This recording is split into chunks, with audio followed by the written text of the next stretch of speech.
जय हिंद मेरे सेठ श्रेणियों और आप सभी का स्वागत है प्रीतम एकेडमी परिवार में। और मैं हूं पंकज कुमार।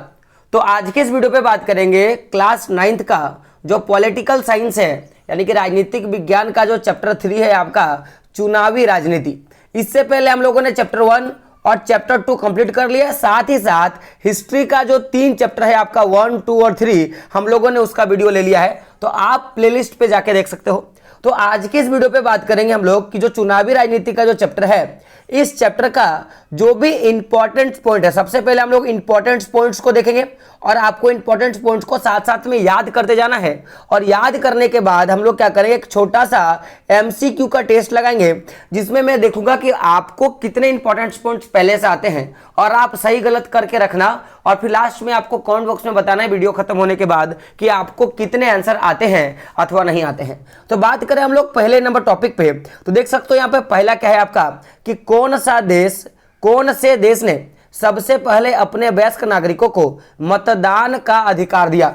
यानी कि ऐसा कौन सा देश है जिसने सबसे पहले बोला कि आप मतदान कर सकते हो, यानी कि वयस्क नागरिक। और वयस्क नागरिक कैसे होते हैं, भारत में वयस्क नागरिकों की आयु 18 वर्ष रखा गया है। यानी कि ऐसे लोग, भारत के ऐसे लोग जिनकी आयु 18 साल है, वो क्या कर सकते हैं कि वो चुनाव दे सकते हैं। उनका मतदाता पत्र भी आएगा, जैसे हम लोग बोल सकते हैं, जैसे voter list, voter ID card बोलते हैं, उनका वोटर आईडी कार्ड बनेगा और वो मतदान कर सकता है। तो ऐसा कौन सा देश था जिसने क्या किया था, सर्वप्रथम मतदाता सूची या मैं बोलूंगा कि वयस्क लोगों को वोट डालने का अधिकार दिया था। तो ये देश कौन सा है, न्यूजीलैंड है। कौन सा देश है, न्यूजीलैंड, आपको याद रखना है। और वहीं आप देख सकते हो इधर भी एक प्रश्न है कि लोकसभा चुनावों के लिए देश को कितने निर्वाचन क्षेत्रों में विभाजित किया जाता है। तो टोटल अगर देखोगे तो आपको पता होगा कि टोटल 543 लोकसभा सीटें हैं। यानी कि 543 लोकसभा सीटें अगर है तो पूरे के पूरे देश को 543 भागों में बांटा जाता है, वो सीटों के आधार पर बांटा जाता है। तो 543 इसका क्या होगा, आंसर होगा। अब अगला आप देख सकते हो, अगला यहां पे आपका है कि भारत में मत माने वोट देने के अधिकार के लिए क्या आयु रखा गया। चूंकि मैंने पहले ही बताया कि 18 साल रखा गया, तो इसका आंसर क्या होगा, 18 साल। यहीं देख सकते हो यहाँ पे अगला यहाँ पे प्रश्न है कि लोकतंत्र निर्णय लेने की गुणवत्ता में सुधार करता है और क्यों। क्वेश्चन क्या है कि लोकतंत्र जो है किसी भी निर्णय लेने की गुणवत्ता में सुधार करता है, तो आखिर क्यों, ये आपका प्रश्न है।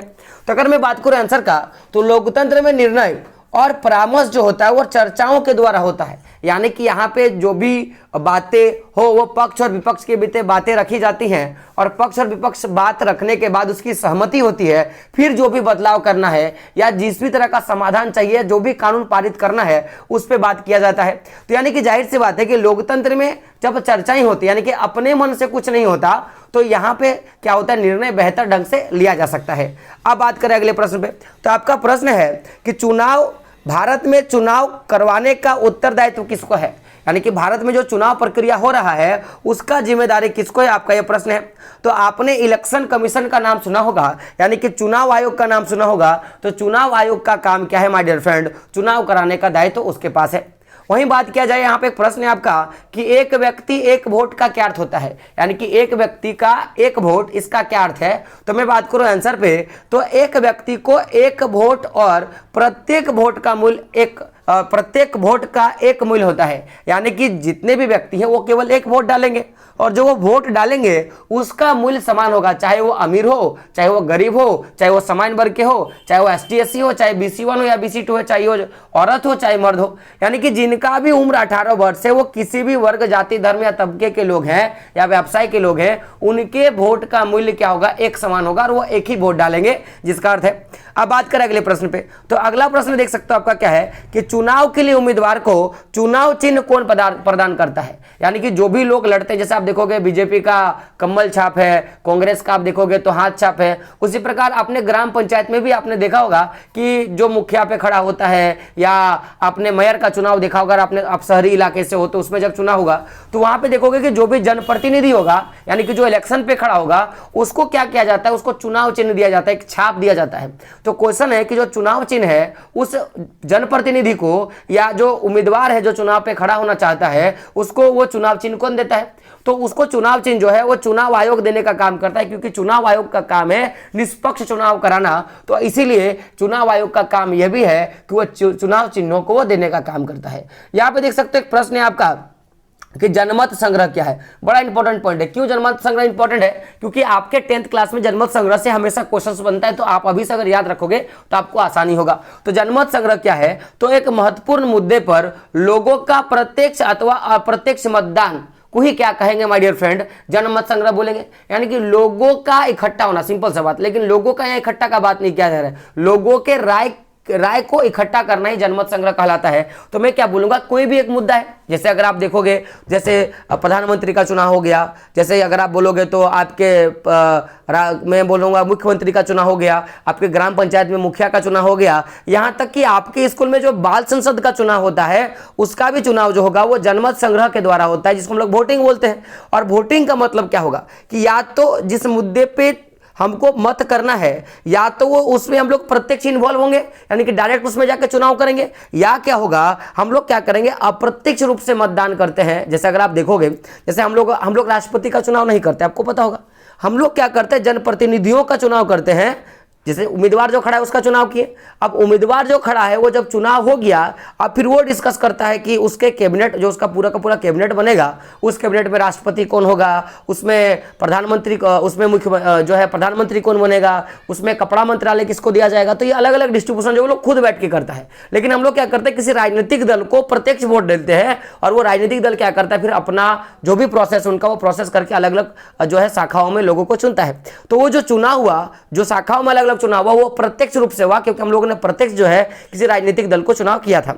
अब आगे अगर आप देखोगे यहां से, तो एक प्रश्न है आपका कि निष्पक्ष चुनाव कराने के लिए भारत में चुनाव आयोग सरकार के दबाव से डैश होता है। यानी कि अगर मान लिया जाए कि अगर आपके ऊपर एक प्रेशर है कि आपको ऐसे करना है, ऐसे करना है, ऐसे करना है, तो आप सही से काम नहीं कर पाओगे। लेकिन चुनाव आयोग जो इलेक्शन कमीशन है, उसके ऊपर सरकार का कोई दबाव नहीं होता, वो दबाव से स्वतंत्र होता है, जिसके कारण वो निष्पक्ष चुनाव कर पाता है, यानी कि किसी पक्ष के चुनाव नहीं कर पाता। अगर मान लिया जाए कि अगर इसके पास पक्ष होता, यानी कि इस पर सरकार का दबाव होता, तो जाहिर सी बात है कि जो सरकार शासन कर रहा है वर्तमान समय में, वो क्या करता, चुनाव आयोग पे पूरा का पूरा प्रेशर डालता। जैसे अगर मैं बोल सकता हूं कि चुनाव आयोग को पैसा रोक देता, या चुनाव आयोग को सुविधाएं नहीं देता, मारने की धमकी देता, तो उससे क्या होता कि चुनाव आयोग उसी के एवज पे या उसी का पक्ष देता जो सरकार अभी मैं बोलूंगा कि शासन कर रही है। लेकिन चूंकि सरकार का इस पे स्वतंत्रता होती है, सरकार इस पे कोई दबाव नहीं डाल पाता, जिसके कारण वो पक्ष जो सरकार अभी वर्तमान समय में काम कर रहा है, उसके विपक्ष में भी अगर वोट हो रहा है तो वो वोटिंग करवा के आता है। तो क्या वो स्वतंत्र होता है। अगला जो प्रश्न है आपका, देख सकते हो कि सार्वजनिक वयस्क मताधिकार का आधार क्या है। तो सार्वजनिक वयस्क मताधिकार का आधार है कि एक व्यक्ति एक वोट, यानी कि एक व्यक्ति क्या कर सकता है, एक वोट डाल सकता है, यही इसका सबसे बड़ा आधार है। अब देख सकते हो यहाँ पे अगला क्या है आपका कि मतदान की योग्यता रखने वाले लोगों की सूची को क्या कहते हैं। यानी कि ऐसे व्यक्ति जो वयस्क हैं, वयस्क यानी कि मैं बोल सकता हूं जिनकी आयु 18 वर्ष है, अगर उनकी आयु 18 वर्ष है तो उनका एक लिस्ट जारी होता है, जिसके बाद वो क्या कर सकते हैं, अपना मैं बोल सकता हूं कि चुनाव में भाग ले सकते हैं या चुनाव दे सकते हैं। तो ऐसे लोगों की जो सूची है उसको बोलते हैं मतदाता सूची, जिसे इंग्लिश में वोटर लिस्ट कहा गया। देखिए वोटर आईडी कुछ अलग होता है और वोटर लिस्ट क्या होता है, एक अलग होता है। आपने गौर किया होगा कि जब चुनाव प्रक्रिया होता है, चुनाव प्रक्रिया के पहले एक लिस्ट जारी किया जाता है, जिसमें आपके एरिया में जितने भी ऐसे आपके भाई बहन हैं या जो भी आपके चाचा या कोई भी ऐसे हैं जिनका आयु 18 वर्ष से ऊपर हो जाता है, उनका एक लिस्ट जारी किया जाता है कि हाँ आप देख सकते हैं फलना व्यक्ति जो है वो वोट डाल सकता है। और फिर बाद में उन सारों का देखोगे वोटर आई डी कार्ड बन के आता है, कार्ड बन के आता है, एक लिस्ट जारी होता है। तो जो लिस्ट होगा उसको क्या बोलेंगे हम लोग, मतदाता सूची यानी कि वोटर लिस्ट, और जो वोटर कार्ड जारी करेगा उसको बोलेंगे वोटर कार्ड या मतदाता बोलते हैं। ठीक है, उसको क्या बोलेंगे हम लोग, वोटर लिस्ट बोलते हैं। अब अगला जो यहाँ पे देख सकते हो टॉपिक है कि संसदीय क्षेत्र से चुने गए जनप्रतिनिधि कहां के सदस्य बनते हैं। तो जो संसदीय क्षेत्र है जिसको सांसद बोलते हैं, तो जो भी सांसद का चुनाव होगा वो देखोगे वो लोकसभा के लिए चुना जाता है। किसके लिए, लोकसभा के लिए चुना जाता है। अब बात करेंगे अगले पॉइंट पे। तो अगला पॉइंट आपका देख सकते हो कि चुनाव के उद्देश्यों से देश को अनेक क्षेत्रों में बांटा जाता है। इन क्षेत्रों को क्या कहते हैं। तो मैंने क्या बोला कि पूरे देश को 543 जो है भागों में बांटा जाता है, तो उसे क्या बोलेंगे, निर्वाचन क्षेत्र बोलेंगे या चुनाव क्षेत्र बोलते हैं। निर्वाचन क्षेत्र या चुनाव क्षेत्र में बांट दिया जाता है। यहां पे देख सकते हो क्या है कि लोकसभा में जो अनुसूचित जनजातियां हैं, जो अनुसूचित जनजातियां हैं के लिए कितने सीटों का क्या होता है, आरक्षण किया जाता है। तो इनके लिए क्या होता है, 47 सीटों का आरक्षण किया जाता है। जबकि अगर आप देखोगे लोकसभा में में जो अनुसूचित जाति है, जनजाति के लिए 47 और जो अनुसूचित जाति है उसके लिए 84 सीटों को क्या किया जाता है, आरक्षण दे दिया जाता है। आपको ये बात याद रखनी है। वहीं देख सकते हो देश के क्षेत्र के अनुसार देश का सबसे बड़ा लोकसभा निर्वाचन क्षेत्र कौन सा है, क्षेत्र के अनुसार यानी कि क्षेत्रफल की दृष्टि से तो क्या बोलेंगे हम लोग, वो क्या हो गया आपका लद्दाख। क्या है आपका लद्दाख। वहीं देख सकते हो अगला क्या है आपका कि किस चुनाव के लिए वार्ड नामक निर्वाचन क्षेत्र बनाए जाते हैं। आपने अगर आप ग्रामीण इलाका से हो, आप अगर नगर पालिका से हो तो आपको ये बातें पता नहीं चलेगी।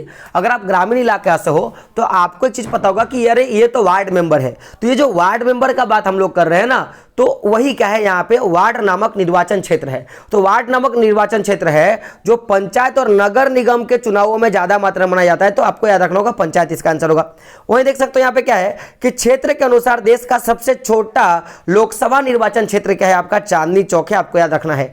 अगला प्रश्न है आपका, देख सकते हो क्या है आपका, अगला है आपका कि पंचायत तथा नगर पालिका के चुनाव में महिलाओं के लिए कितने सीटें आरक्षण की गई है। तो जितने भी सीटें हैं उन सीटों का 1/3 जो सीट होगा वो आरक्षण के लिए रखा गया है।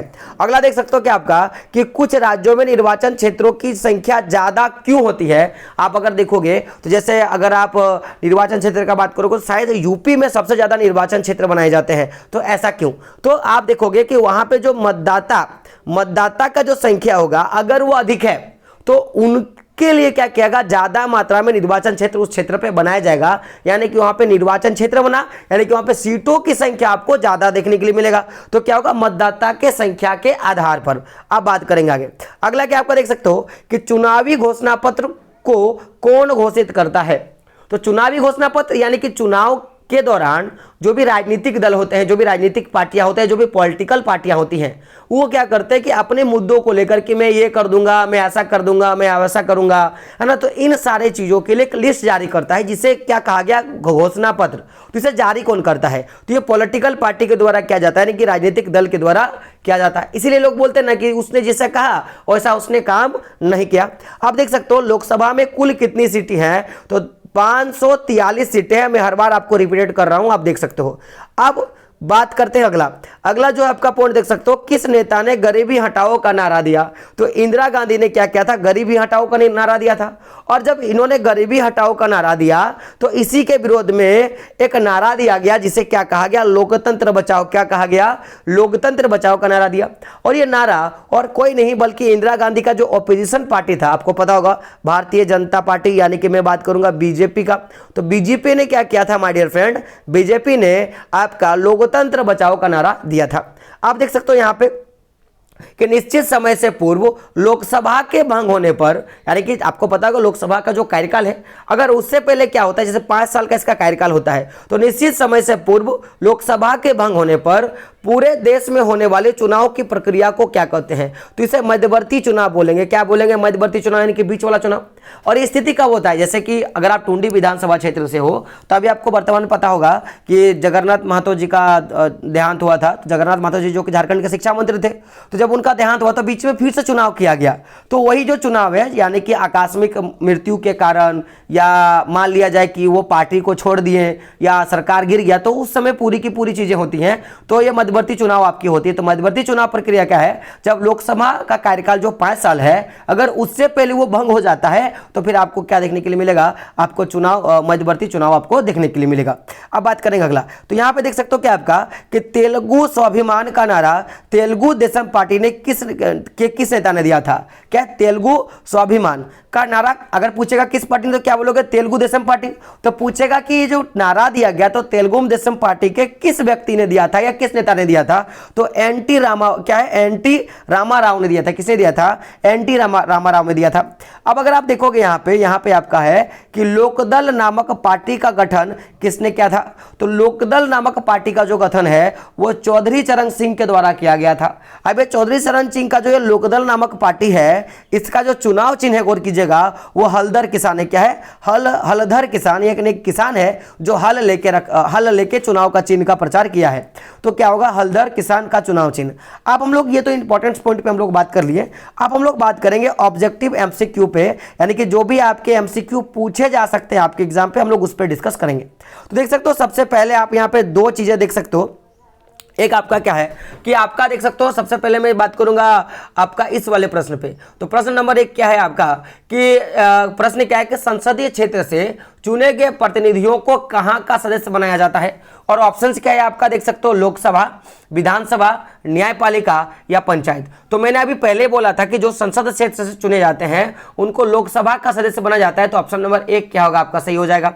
अगला जो 2 नंबर का प्रश्न है आपका, आप देख सकते हो माय डियर फ्रेंड, प्रश्न क्या है कि लोकसभा चुनावों के लिए देश कितने निर्वाचन क्षेत्रों में विभाजित किया जाता है या कितने निर्वाचन क्षेत्रों में विभाजित होता है। तो ऑप्शन क्या है, 444, 543, 560 और 535। तो क्या होगा, 500 आपका क्या हो जाएगा, 43 इसका आंसर हो जाएगा। अब बात करेंगे तीसरा नंबर प्रश्न पे। तो तीसरा नंबर का प्रश्न देख सकते हो क्या आपका कि लोकसभा में क्या आपका कि लोकसभा में अनुसूचित जातियों के लिए कितने सीटें आरक्षित है, यानी जो लोकसभा है उसके लिए जो अनुसूचित जातियां हैं उसके लिए कितने सीटें जो है वो आरक्षित किए जाते हैं। तो ऑप्शन क्या है आपका देख सकते हो, अनुसूचित जाति है, जनजाति नहीं है, गौर कीजिएगा। तो क्या 47, 84, 81 या आपका हो गया 48। तो अगर मैं 3 का बात करूं तो इसका आंसर क्या हो जाएगा, ऑप्शन नंबर 2 क्या होगा, 84। लेकिन अगर मैं बात करूं अनुसूचित जनजाति के लिए तो उसमें आपको 47 होगा। जनजाति के लिए, जाति के लिए क्या होगा 84 और जनजाति के लिए क्या होगा 47। तो ऑप्शन क्या होगा, ऑप्शन नंबर 2। अब बात करें 4 नंबर प्रश्न में। तो प्रश्न देख सकते हो मैंने जो कि पूछा अभी आपको कि लोकसभा में अनुसूचित जनजातियों के लिए कितने सीटें आरक्षित किया गया है। तो इसका क्या होगा आपका 47 इसका आंसर होगा। बात करें अगले प्रश्न पे। तो 5वां नंबर का प्रश्न है आपका देख सकते हो, प्रश्न यहां पे है। प्रश्न क्या है आपका कि राज्य स्तर पर क्या है आपका कि राज्य स्तर पर विधायिका को क्या कहते हैं। 5वां नंबर का प्रश्न है कि राज्य स्तर पर विधायिका को क्या कहते हैं। ऑप्शंस क्या है, लोकसभा, विधानसभा और प्रदेश और क्या आयोग। तो क्या होगा, विधानसभा बोलेंगे। क्या बोलेंगे आपका, विधानसभा बोलेंगे। ऑप्शन नंबर 2 क्या होगा आपका, सही होगा। अगला है 6 नंबर का प्रश्न आपका कि चुनाव के लिए क्या है, चुनाव के लिए वार्ड नामक निर्वाचन क्षेत्र बनाए जाते हैं। तो ये कहाँ बनाएगा, तो हम लोगों ने देखा था पंचायत और नगर निगम निकाय के लिए बनाया जाता है। तो ऑप्शन नंबर 1 क्या होगा आपका, सही होगा। अगला 7 नंबर का प्रश्न है आपका कि चुनाव चिन्ह कौन प्रदान करता है, नीति आयोग, चुनाव आयोग, राष्ट्रपति या प्रधानमंत्री। तो क्या होगा इसका, चुनाव आयोग ऑप्शन होगा। क्या होगा, चुनाव आयोग क्या होगा इसका आंसर हो जाएगा। अगला है 7 नंबर का प्रश्न आपका देख सकते हो, आपका 8वां नंबर का प्रश्न है कि चुनाव पत्र क्या है, चुनाव घोषणा पत्र कौन घोषित करता है। ऑप्शंस क्या है आपका, चुनाव आयोग, सर्वोच्च न्यायालय, राजनीतिक दल और प्रधानमंत्री। तो अगर मैं 8 नंबर का मैं बात करूं तो 8 का आंसर क्या हो जाएगा, ऑप्शन नंबर 3। राजनीतिक दल क्या करता है, घोषणा पत्र को जारी करता है, चुनाव का घोषणा पत्र जारी करता है। लेकिन मतदाता सूची कौन जारी करता है, तो आपको पता होगा वो आपका चुनाव आयोग करता है। अगला क्या है आपका देख सकते हो, अगला 9 नंबर का प्रश्न है कि किस नेता ने गरीबी हटाओ का नारा दिया था। ऑप्शन क्या है आपका, इंदिरा गांधी, जयप्रकाश नारायण, अटल बिहारी वाजपेयी, क्या है वीपी सिंह। तो क्या हो गया आपका, इंदिरा गांधी ने क्या किया था, गरीबी हटाओ का नारा दिया था। अब अगला प्रश्न है आपका कि देख सकते हो, प्रश्न है आपका कि 1977 में किसने लोकतंत्र बचाओ का नारा दिया था। अगर पार्टी पूछता तो बीजेपी होता, लेकिन यहाँ पे पार्टी नहीं पूछा है, गौर से देखिए यहाँ पे पूछा है कौन सा नेता है। तो ऑप्शन क्या है, अटल बिहारी वाजपेयी, आपका क्या है पीवी सिंह और क्या है आपका जयप्रकाश नारायण और चंद्रशेखर। तो क्या होगा इसका जयप्रकाश नारायण, यानी कि ऑप्शन नंबर 3 आपका क्या हो जाएगा, सही हो जाएगा। 1977 के चुनाव में लोकतंत्र बचाओ का नारा दिया था। अगले देख सकते हो क्या आपका 11 नंबर का प्रश्न है आपका कि इनमें से कौन क्या है आपका, इनमें से कौन भारतीय लोकतंत्र की विशेषता नहीं है, यानी कि कौन सा जो है भारतीय लोकतंत्र की विशेषता नहीं है। ऑप्शंस क्या आपका देख सकते हो, भारत में विश्व के सबसे ज्यादा मतदाता है, ऑप्शन नंबर 1। दूसरा क्या है, भारत का चुनाव आयोग बहुत शक्तिशाली है। तीसरा क्या है, भारत में 18 वर्ष से अधिक आयु के सभी को मतदान का अधिकार है और भारत में हारने वाले दल चुनावी फैसले को स्वीकार करने से इनकार करते हैं। गलत। देखिए भारत में जो भी दल है अगर वो हार जाता है तो वो चुनाव के फैसले को स्वीकार करता है, यानी कि ऑप्शन नंबर 4 जो है आपका वो एक्चुअली गलत है, क्योंकि यहाँ पे क्या कहा है, इनकार करता है, लेकिन वहां पे स्वीकार करता है। तो ऑप्शंस के हिसाब से ऑप्शन नंबर 4 गलत होगा। लेकिन अगर आप विशेषता का मैं बात करूं कि भाई लोकतंत्र की क्या विशेषताएं हैं, तो सबसे पहला क्या है कि भारत विश्व का सबसे बड़ा, सबसे ज्यादा मतदाता इसमें है, सबसे ऑप्शन नंबर 1। दूसरा क्या है कि भारत का चुनाव आयोग शक्तिशाली है और तीसरा क्या है कि भारत में 18 वर्ष से अधिक की आयु के जो सभी लोग हैं वो मतदान कर सकते हैं। तो ये जो 3 ऑप्शन है वो विशेषता बता रहा है और ये विशेषता आपका नहीं बता रहा है, तो ऑप्शन नंबर 4 इसमें क्या हो जाएगा, सही हो जाएगा। अगला प्रश्न है आपका देख सकते हो कि भारत के चुनाव लोकतांत्रिक है, भारत के चुनाव लोकतांत्रिक है, यह बनने के लिए इनमें से कौन सा वाक्य का कारण सही नहीं देता कि जो लोकतंत्र प्रक्रिया है वो बहुत अच्छा है, लेकिन कौन सा कारण जो है वो सही नहीं है, मतलब वो नहीं बताता। तो ऑप्शन क्या है, भारत में चुनाव के सबसे ज्यादा मतदाता है। दूसरा क्या है, भारत में चुनाव आयोग काफी शक्तिशाली है। तीसरा क्या है, भारत 18 वर्ष से अधिक उम्र का हर व्यक्ति मतदाता है। और भारत में चुनाव हारने वाली पार्टियां जनादेश स्वीकार करता है, यानी कि जो जो जो उन्होंने बोला कि आप गलत हो और आपको हार दिया गया तो उनके बातों को स्वीकार करता है। यानी कि ऑप्शन नंबर 2, 3 और 4 आपका सही है, लेकिन ऑप्शन नंबर 1 आपका यही नहीं बताता कि यहाँ पे लोकतंत्र है। बात क्लियर है? अब बात करेंगे आगे। अगला जो है आपका देख सकते हो प्रश्न नंबर 13 है आपका। प्रश्न क्या है, बड़ा इंपॉर्टेंट प्रश्न है, आप देख सकते हो मैं जो छोटा कर रहा हूं कि कागज का एक छोटा सा टुकड़ा जिस पर सभी उम्मीदवारों के नाम और चुनाव चिन्ह छपे होते हैं ताकि उस पर मोहर लगाकर वोटर अपनी पसंद जाहिर कर सके, उसे क्या कहते हैं? ऑप्शंस क्या है, भोजपत्र, हस्तपत्र, मतपत्र या लेखपत्र। तो देखिए जिस पे आप वोट डालते हैं ना आपके मम्मी पापा, उसको बोलते हैं मतदाता पत्र। क्या बोलते हैं? मतदाता पत्र। तो जो 13 नंबर है उसका आंसर क्या हो जाएगा? ऑप्शन नंबर 3 क्या हो जाएगा? Option number 3। अगला क्या है आपका देख सकते हो कि एक व्यक्ति एक वोट का क्या मतलब है? एक व्यक्ति एक वोट का मतलब है, ऑप्शन क्या है, एक व्यक्ति को सभी को वोट देना है, ऑप्शन नंबर 1। दूसरा क्या है, एक व्यक्ति को एक वोट और प्रत्येक वोट का एक मूल्य, व्यक्ति अपने जीवन में केवल एक बार मतदाता कर सकता है, या प्रत्येक व्यक्ति को वोट देना अनिवार्य है। तो देखिए इसका एक व्यक्ति एक वोट का मतलब क्या है कि एक व्यक्ति को एक वोट देना है और जो प्रत्येक जो वोट देगा, यानी कि चाहे वो किसी भी तबके के लोग हो, उनका जो मूल्य होगा वो एक समान होगा। आगे देख सकते हो आपका 14 नंबर, अगला जो 15 नंबर का प्रश्न है कि जनमत क्या है? ऑप्शन क्या है, एक महत्वपूर्ण राष्ट्रीय मुद्दे पर सभी लोगों के वोट, शिक्षित आबादी का वोट, केवल पुरुषों का वोट या उपरोक्त में कोई नहीं। तो आपको पता होगा कि महत्वपूर्ण मुद्दे पर प्रत्यक्ष या अप्रत्यक्ष मतदान ही क्या कहलाता है? जनमत संग्रह। तो ऑप्शन नंबर 1 क्या होगा आपका? सही हो जाएगा। अगला अगर आप देखोगे ध्यान से तो 16 नंबर का प्रश्न है आपका। प्रश्न क्या है आपका कि भारत में मत देने के अधिकार के लिए आयु कितना निश्चित किया गया है? तो आपको पता होगा 18 वर्ष किया गया। आपको यही चीजें याद रखनी है। बात करें 17 नंबर प्रश्न में, तो प्रश्न क्या है आपका कि कुछ राज्यों में निर्वाचन क्या है आपका कि कुछ राज्यों में निर्वाचन क्षेत्रों की संख्या ज्यादा क्यों होती है? तो मैंने क्या देखा था कि अगर वहां पे जनसंख्या ज्यादा होगा तो वहां पे निर्वाचन संख्या बढ़ा दिया जाएगा। तो मतदाता की आबादी अधिक होने के कारण यहाँ पे क्या होगा? कारण आपका छूट गया था, कार हो गया था। तो यहाँ पे क्या होगा? कारण, यानी कि ऑप्शन नंबर 4 क्या होगा आपका? ऑप्शन होगा, सही हो जाएगा। और देख सकते हो ये जो आपका ऑप्शन है क्षेत्र बड़ा होने के कारण ये भी नहीं होगा, हल्ला ज्यादा होने के कारण ये भी नहीं होगा, नेता अधिकार नहीं, स्किल नहीं होगा। बाकी क्या ऑप्शन नंबर 4 आपका सही हो जाएगा। अगला है 18 नंबर का प्रश्न है आपका, और ये आपका अंतिम प्रश्न है। प्रश्न क्या है, निर्वाचन क्षेत्र शब्द का क्या अर्थ है? इसका क्या अर्थ क्या है? वो स्थान जहां संविधान की प्रति रखी होती है, एक विशेष क्षेत्र जहां से मतदाता लोकसभा या विधानसभा के लिए एक प्रतिनिधि का चुनाव करता है, या मतदाताओं का एक निकाय, या उपरोक्त में कोई नहीं। तो ऑप्शन नंबर 2 क्या होगा आपका? सही हो जाएगा कि एक विशेष क्षेत्र जहां से मतदाता या तो लोकसभा के लिए या विधानसभा के लिए प्रतिनिधियों का चुनाव करते हैं, उसे क्या कहा गया? निर्वाचन क्षेत्र आपका कहा गया है। तो ये टोटल 18 प्रश्न थे जो मैंने आपको करवा दिया। अगर आपके पास पीडीएफ पहुंच रहा है या पीडीएफ ले रहे हो और आपके पास पीडीएफ की जानकारी है, तो आप यहां से, आप झारखंड बोर्ड के अगर विद्यार्थी हो तो आप यहां से अपने मॉडल पेपर की जानकारी ले सकते हो। जो भी प्रीवियस ईयर के मॉडल पेपर है उसका वीडियो आप क्लिक कर से देख सकते हो।